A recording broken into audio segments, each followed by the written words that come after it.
excellent. I want to welcome back members of the media, and our staff, and our partners. Continuation of what's a really exciting day for the Rangers organization. To welcome Marcus Semien and his family to our family, and we're excited to have all of you here.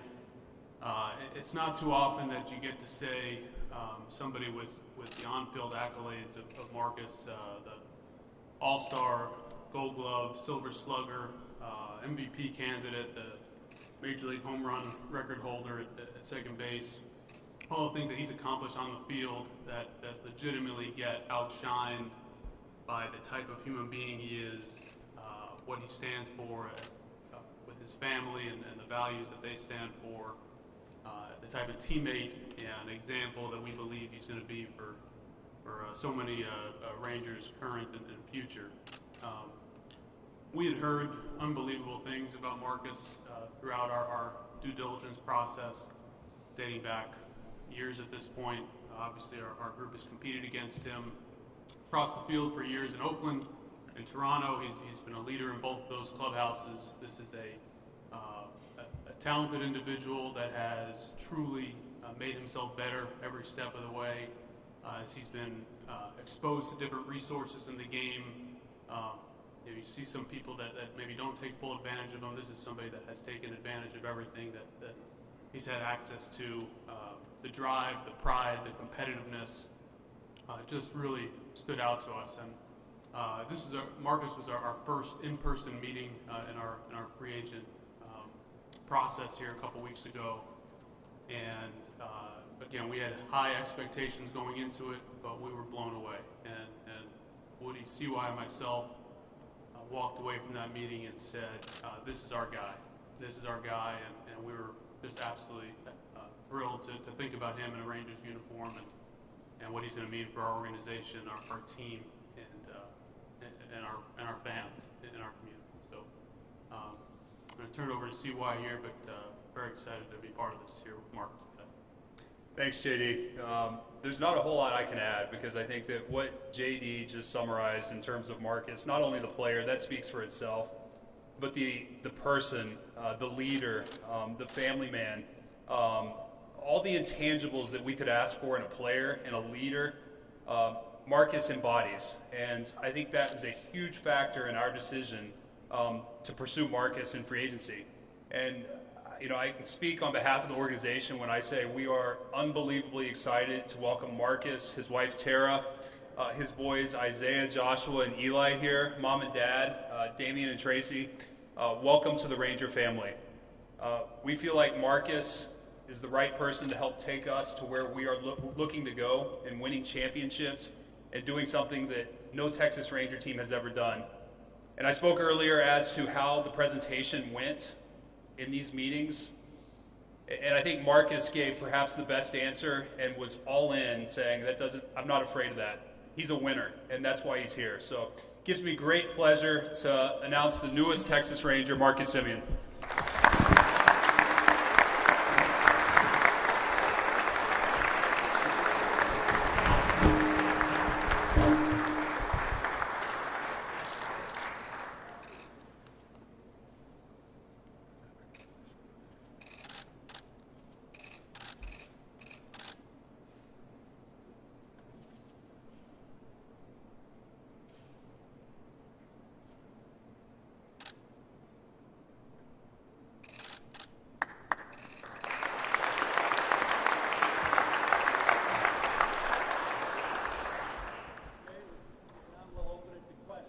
Again, raise your hand.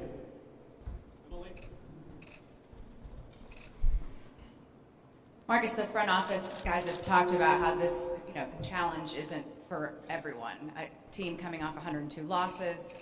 What was it about this situation and this organization in particular that intrigued you and made you say yes and being the first one to do so? Yes. First of all, I want to thank God. I want to thank my family just for being with me every step of the way, keeping me going. When I met CY and I met JD and Woody in the meeting, when I was so impressed just with the way they talked to me as CY and Woody as former players, just relating to everything they've been through, and now they're in charge and looking for players that they want and that they want to be a part of a winning culture and a winning team. That yes, it hasn't been like that the last couple of years, but let's accelerate that process, and that's what they told me. And I love the stadium. I love the idea of my family moving here, raising my kids here, and playing middle infield at a high level for a long time. That all those things went into this decision, and at the end of the day, we knew this was right for us. Evan. Marcus, the challenges that they talked about and that they presented to you, what most stood out for you in terms of what resonated most for you of their presentation? I think it's the vision, what they provide for players. You look at this clubhouse and these resources. This is something that I got a taste of last year with Toronto. Coming from Oakland to Toronto, you get a taste of what other organizations do for players. And I asked a lot of questions about that to these guys, and the answers were blew me away. Just at the things that they can provide for a veteran like me and a young guy coming up in the system. To me, I envision a culture that where all young players and veterans can use these resources and get themselves better to win a championship. It's an inclusive culture, and I'm excited to help build. Nui. A question for Marcus and a question for Scott. Marcus, first off, I know you had worked with Ron Washington, and he had a bunch of things to say about you earlier today when I asked him about it. He said, character person. Can you explain what you'll be able to bring to this clubhouse? And for Scott, Ranger management have been criticized the past few seasons for not spending. When you got into conversations to bring Marcus here, what did you feel that you were able to get from management here, ownership, to bring your player here for an opportunity to get a contract and possibly play in the World Series? Yeah, Ron Washington is the most influential baseball man in my life. Yes, it was mostly defense, but defense wins championships. I think that the point in time when I met Wash, I wasn't in a confident mindset defensively. When I left that season and got into the next season, I was closer. You look at the middle infielder I am today, very confident. And I still work on the things that we did back in 2015. I still talk to him every single season, just throughout the year, just checking in. Just he's making sure I'm still doing my stuff. He obviously got his ring that he was so close to getting here, and what he told me about this place is it's a great place to play. It's a great place to raise a family, and he's seen this ball club at its best. That's what I wanted to be a part of. First, I'd like to thank Ray Davis, John, CY, and Woody. For Marcus is a very thorough player. He's a very studied player. And he came to this process with really an awareness of being open to process. And from ownership on down, when we met, it became something that was a vision of a lot of hard work, a lot of commitment to build a facility like this, to hire the people that can benefit, surround the players with both traditional concepts of family and understanding for their children, but also in the locker room, the most advanced technology resources available to allow the players to continue what they do and grow. And I think, in answer to your question, the commitment sometimes in this game are different. They really are. It's very competitive. But the idea for Marcus was, well, a lot of suitors came. He trusted the fact that ownership and the executives of this team had a vision that he thought could be achieved. What else, Skylar? Marcus, how much did the looming lockout and the deadline associated with that influence your decision to get it done now? Well, I mean, not much really. Just kind of the timing of it worked out to where we were ready to make a decision. You know, for me, last season, or coming off of 2020 season, free agency was a little bit different, especially with the COVID shortened season performance. I think this year was a situation where we received some calls early and had some interest at what we were asking for. And when we started meeting, it became easier to make, to narrow a decision down for Tara and I think, like I said, what it came down to was an opportunity to build something. You look at the amount of years, 7 years, I'm so excited to see what the last year of this 7-year contract looks like, where we are. Yes, we're in a brand new stadium now, but how are we playing? How are we doing? What's the culture? What prospects have turned into superstars? So all that went into it. Other questions? Jeff?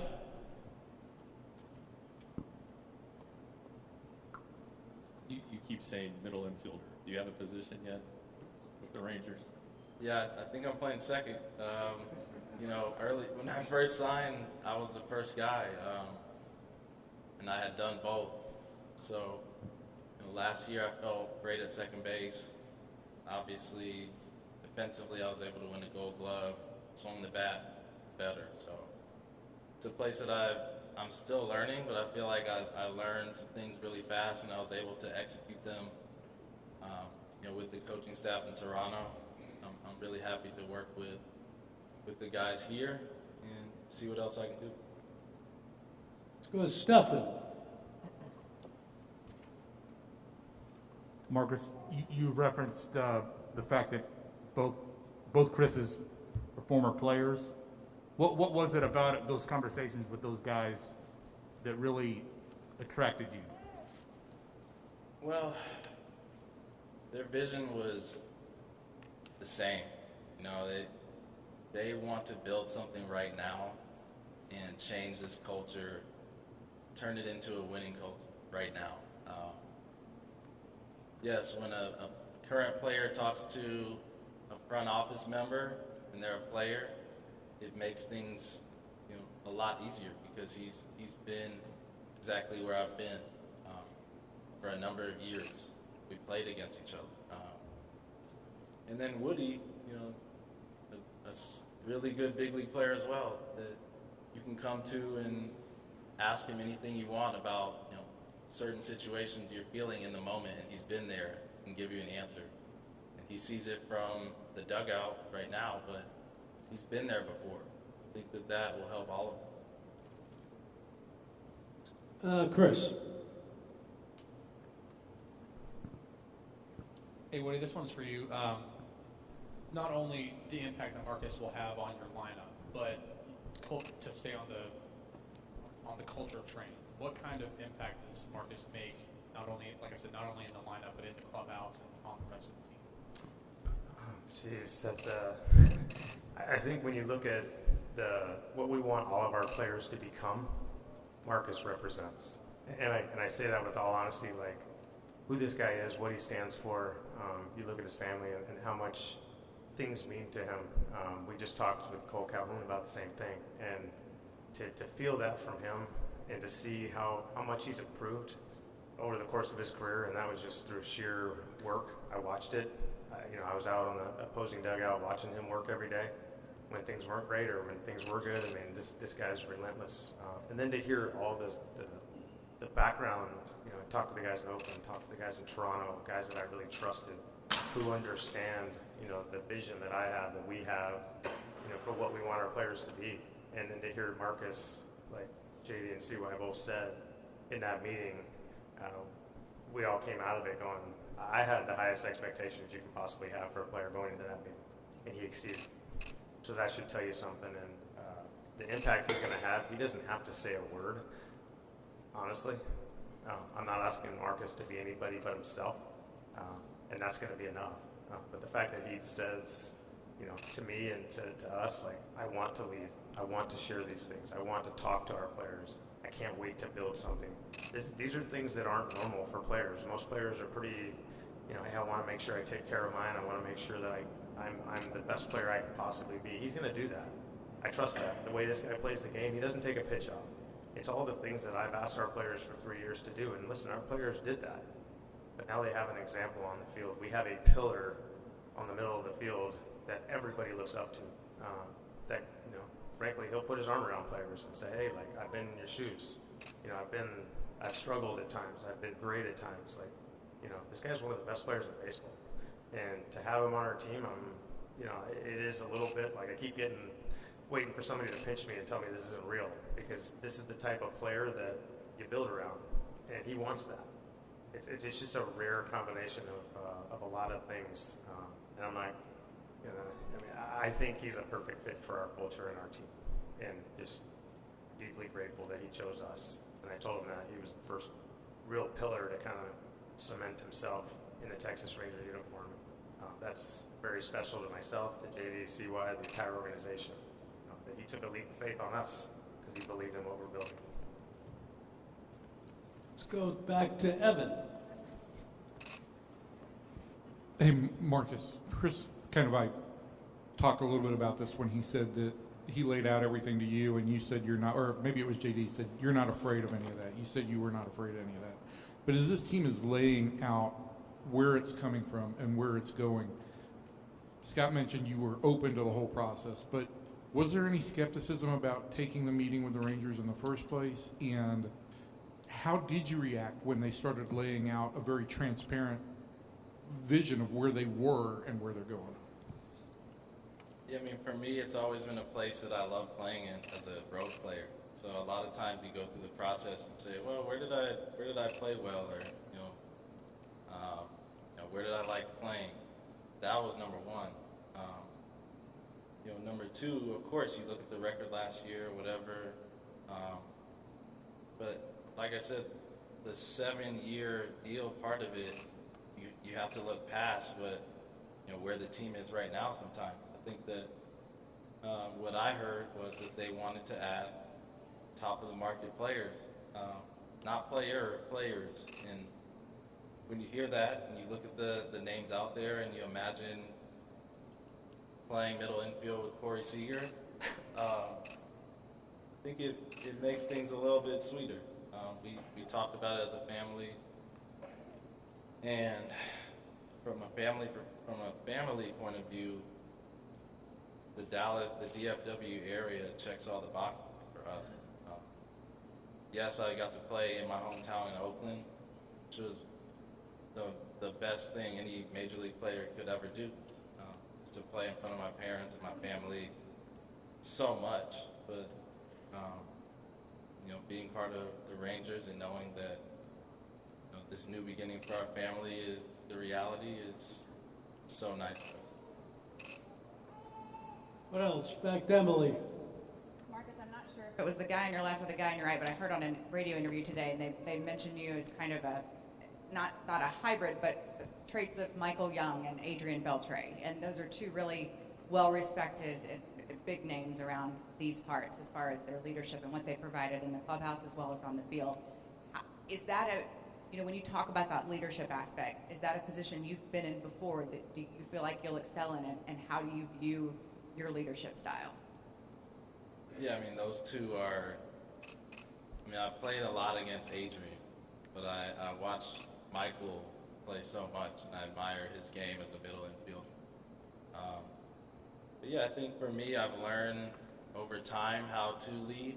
It's not something that, I was necessarily born with. I think I've always been fairly quiet, but as my game started to develop, my leadership came with it. I think that when for me, playing 7 full seasons in the major leagues, I've learned a lot. I've struggled a lot. I've gotten better at those things.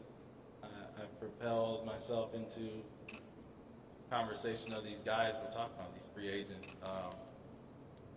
And it took a lot of learning. I think that when you learn something, you're so eager to share it with someone else who you see is going through what you went through. And I think there's probably some guys in this clubhouse now that benefit from some of the things I've learned and that I can share with them.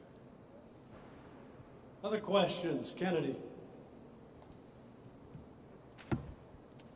Hey, Marcus. I'm curious, what did you learn about yourself, I guess, that year in Toronto? You know, you're playing alongside young stars like Vlad and Bo Bichette and all of that. You know, what did you learn about yourself during that year? Well, I learned a lot about, there was a lot. I think physically, I learned a lot about how to take care of myself even better. You know, I always take pride in playing 162 games if I can. But what does that mean? That means you have to take care of your body every single day. You need to eat right. You need to stretch. You need to put in a lot of extra time away from my family. Honestly, there's so many hours that go into it when you want to be the best and you want to be the most prepared and you want to be the healthiest. And in Toronto, I was open to learning about what they do for their players in the weight room, in the training room. Look at the lineup we had there. A lot of guys, we spent a lot of time in the cage working and learning together. Yes, they were young players, but they were smart. So I was learning from them. They were kind of watching me how I went about my business. And I think that we all stayed pretty healthy and hit well. So you look at the season overall, we didn't make the playoffs, but I think those younger guys became better players. Okay, let's go to Evan and then over to Jared. Scott, this one is actually for you. And you may have some personal experience with this, but the hard part for a team that's struggling and going after free agents is getting that first big guy to come through the door.